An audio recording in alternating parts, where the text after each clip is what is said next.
Allez mon copain, venez les gars. D'accord. Hop là. Allez, c'est parti. Donc, nous sommes en direct pour cette dernière vidéo, dernière prise d'antenne ici, tout en haut du Canigou à 2784 mètres. Alors, avec les acolytes, effectivement, le journal catalan est représenté par moi-même. Et puis, les deux personnes à ma gauche et à ma droite sont de PO Express, la route des Catalans. Alors, effectivement, tu peux, Michael, toi qui est le fondateur avec Richard, super initiative effective que vous avez lancée, c'est quand même exceptionnel. On a vécu une superbe nuit. Ah, une nuit dans tous les états, quoi. On a commencé par rire, on a fini par pleurer. Enfin, personnellement, je suis arrivé, j'en pouvais plus. Les nerfs ont lâché, quoi. Les nerfs ont lâché. Bah, les nerfs ont lâché effectivement parce qu'on est parti à 23h hier soir et puis on est arrivé ici, il était 5h30, une demi-heure avant le lever du soleil. Les jambes étaient lourdes, il fait particulièrement froid au sommet quand même. C'est vrai qu'il fait très froid au sommet, ouais. Il fait entre 0 et 4, c'est ça? Entre 0 et 4, et puis avec le vent, la tramontane, le ressenti est encore plus glacial. Ah ouais, c'est sûr. Là, on fait exprès de profiter du soleil parce que après la descente, elle va être assez glaciale, donc. Effectivement, on va attaquer en fait la descente, mais la descente sera à l'ombre dans un premier temps. Donc on profite au maximum de ce soleil. Alors le soleil, vous pouvez en fait l'apprécier. Alors il est monté, bien évidemment. On se rend compte, vous tous, qui nous suivez sur le journal catalan, sur la page Facebook du journal catalan, bien que vous êtes sous les nuages. En tout cas, c'est l'impression que ça nous donne. Nous sommes au-dessus de la mer de nuages, ici tout en haut du mythique Canigou. Et donc on se doute bien que vous ne devez pas avoir beaucoup de soleil. Nous, il fait plein feu, il fait beau, il fait pas encore totalement chaud, mais il fait beau et c'est déjà ça. On s'est régalé. Alors cette nuit, on a traversé des bois, des sous-bois, la forêt, une régalade. Ah oui, une régalade. C'est le cas de dire et voilà, quoi. J'en peux plus, quoi. Il faut redescendre, Alors, en tout cas, heureux d'avoir enfin fait cette ascension nocturne du Canigou qu'on avait prévu depuis longtemps, on n'y croyait plus. effectivement, et puis c'est vrai qu'on a réussi en fait à la faire. C'est pas évident entre les conditions météo, entre les desiderata des uns et des autres, pour qu'on puisse partir avec une bonne petite équipe. Puis il a reneigé il y a quelques semaines de ça. Bref, c'était pas évident de s'organiser. C'est chose faite. On s'est régalé. J'espère que on vous a fait profiter et que vous avez pu vous aussi vivre un instant magique comme nous on l'a vécu. Et puis quoi dire de plus si ce n'est qu'on refera. Alors Nadia nous demande c'est pas trop difficile de marcher de nuit. C'est pas évident. C'est pas évident, non mais Hugues, c'est pas évident. Mais Nadia, c'est une très bonne question. On est randonneur confirmé, expérimenté. On a quasiment fait tous les cols et tous les pics d'ici en fait et d'ailleurs. Mais oui, c'est pas évident, Nadia, parce que on a une vigilance qui a accrue. On a une vigilance accrue et puis. On a fait la tête dans les nuages à un moment donné. C'est vrai que effectivement on a dû dépasser la mer de nuages, donc on s'est retrouvé dans une certaine humidité. Non mais voilà, c'est ça en fait. On a une vigilance accrue qui est qui est un petit peu plus grande, et puis la perception aussi dans le noir est quand même longue à se faire. En tout cas, les yeux ont du mal à s'y faire pendant un certain moment. Maintenant, ça vaut quand même le coup parce que on a eu une nuit étoilée. Et bon, rien que ce spectacle-là est vraiment exceptionnel. En tout cas, on ne regrette pas d'être monté ici à 2784 mètres, 66, comme le dirait Hugues ou bien Richard. Alors, ce qui est sûr aussi, c'est que on va certainement aller se prendre un petit café, un vin chaud, en tout cas un alcool qui va nous réchauffer. Oh là là, attention, hein, consommer avec modération, mais effectivement, je crache pas dessus. Bon, alors oui, la bonne humeur, elle est de mise. Et puis, la bonne humeur, elle est de mise parce que ce Canigou, On l'a dit, on l'a redit, c'est un symbole, c'est notre symbole pour nous en fait les Catalans. C'est le gardien en fait de notre pays catalan, c'est notre repère.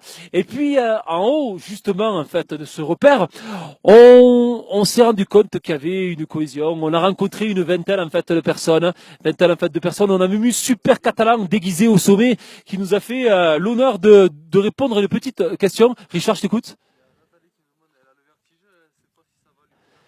Nathalie demande si, ayant le vertige, elle peut se rendre en haut. Alors, ça dépend, le vertige, si c'est vraiment un vertige maladif, je sais pas, parce que regarde, il suffit. Richard, est-ce que tu peux pointer du doigt? Regarde, là, on a une cheminée, puis surtout, on a cette crête du Barbet qui est tout simplement incroyable. On a plusieurs centaines de mètres de vide. Non, c'est quand même sacrément vertigineux. Alors, nous, on est monté par ce flanc-là.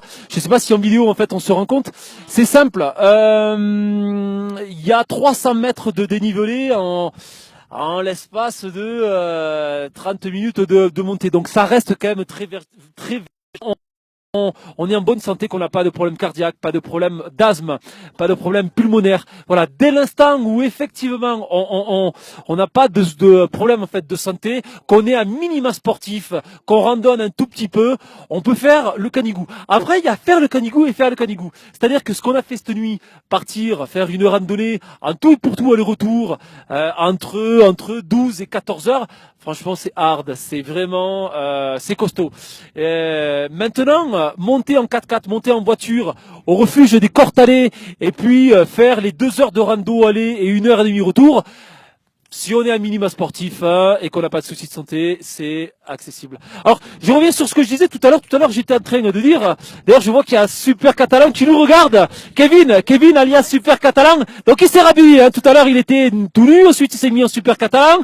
Du Super Catalan, il s'est remis tout nu pour se remettre on va dire en civil. Bon, je disais donc en haut en fait de ce Canigou qui est un peu notre symbole, qui est vraiment en fait un repère pour tous les randonneurs. Quand on arrive en haut, on se met à l'abri du vent et puis on discute entre nous. Et bien on s'est rendu compte qu'il y avait une cohésion, on s'est rendu compte qu'il y avait tout un tas de gens qui étaient là pour la même chose. De un, se lever de soleil, et puis deuxièmement, eh bien pour venir partager ensemble un moment qui je pense restera magique, inoubliable.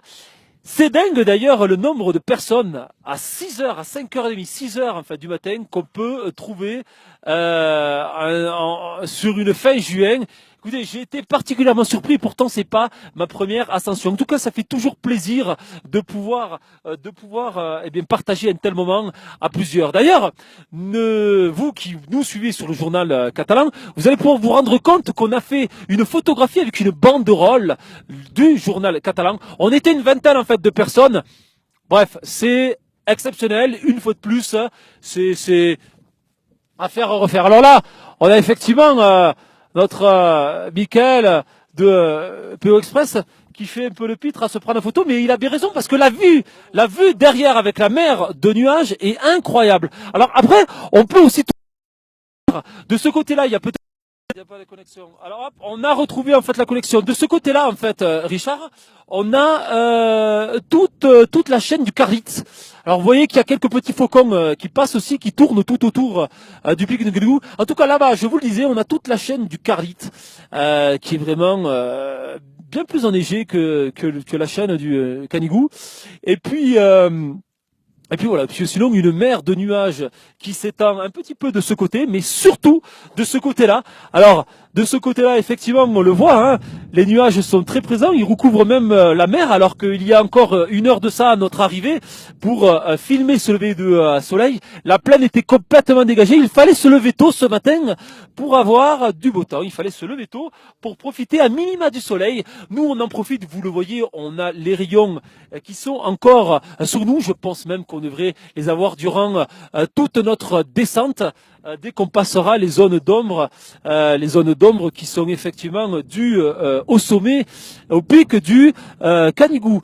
Alors ce pic en fait du Canigou, il est grand comme, je dirais, il est grand comme Il est grand comment? Il est grand, allez, il fait une trentaine, une 40 mètres en fait de long pour environ, allez, 7, 8 mètres de large. Alors, Richard, il fait bien en fait de se tourner et de rester là ici sur le plan fixe, de rester en fait sur la croix. Alors cette croix, eh bien, elle est symbolique. Toute personne qui monte en haut du pic du Canigou se doit de faire une photographie, seule, en couple ou bien entre amis. Et tout à l'heure, chose exceptionnelle, tout à l'heure, on a vécu un moment incroyable puisque tout à l'heure, on a eu une demande en mariage.